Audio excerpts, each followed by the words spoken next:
Banyak yang mengalami gangguan mental itu karena kebanyakan ngelamun. Karena pada saat orang ngelamun itu, kepalanya dari di sini tapi pikirannya mengembara ke rimba gelap masa depan atau ke daerah abu-abu di masa lalu. Jadi ketika rumah pikiran kita itu ditinggalkan, akhirnya banyak hal-hal negatif yang masuk.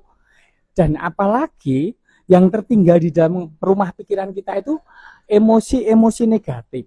Apakah itu kemarahan, kebencian pada diri sendiri atau pada orang lain, apakah itu kesedihan atau penolakan terhadap kenyataan hidup tersebut. Dan akibatnya banyak hal negatif itu masuk karena dipancing dari dalam tadi oleh emosi negatif yang tersisa di dalam kepala tadi. Nah, negatif tadi itu banyak sekali. Misalnya ketakutan tentang hal-hal baru, tentang penyakit, tentang yang tidak kelihatan, dan lain-lain. Orang lamun itu berarti kepalanya kosong. Makanya orang Jawa bilang jangan lamun, nanti kesambet. Sebenarnya setan yang masuk itu adalah hal-hal negatif yang belum terjadi, khayalan-khayalan palsu. Ibarat rumah kosong itu yang masuk tuh bisa kambing, ayam, ataupun orang gila pun bisa masuk. Karena di dalam auranya negatif. Ya jadi satu cara untuk supaya tidak terkena gangguan mental karena kebanyakan ngelamun adalah sibukkan diri dengan banyak kegiatan. Karena pikiran kita itu mengkondisikan. Kalau kita berjalan, ya pikiran kita mengkondisikan saat kita berjalan. Kalau kita memasak, pikiran kita otomatis mengkondisikan saat kita memegang centong ataupun memegang wajan misalnya kan.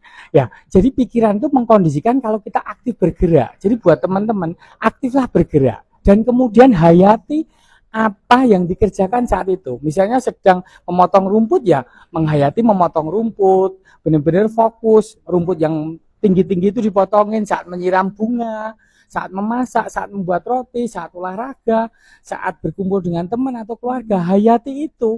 Jadi ketika makan ya mikirin makan, jangan makan kok mikirin utang. Ketika sedang nyapu, ya mikirin nyapu, bagaimana lantai itu bersih. Jangan mikirin omongan tetangga, atau omongan konten, atau berita televisi. Jadi, apa yang dikerjakan, itu dihayatin benar. Dan ketika sudah sibuk dengan kegiatan-kegiatan yang positif tadi, otomatis pikiran yang jauh mengembara tadi balik lagi ke rumah.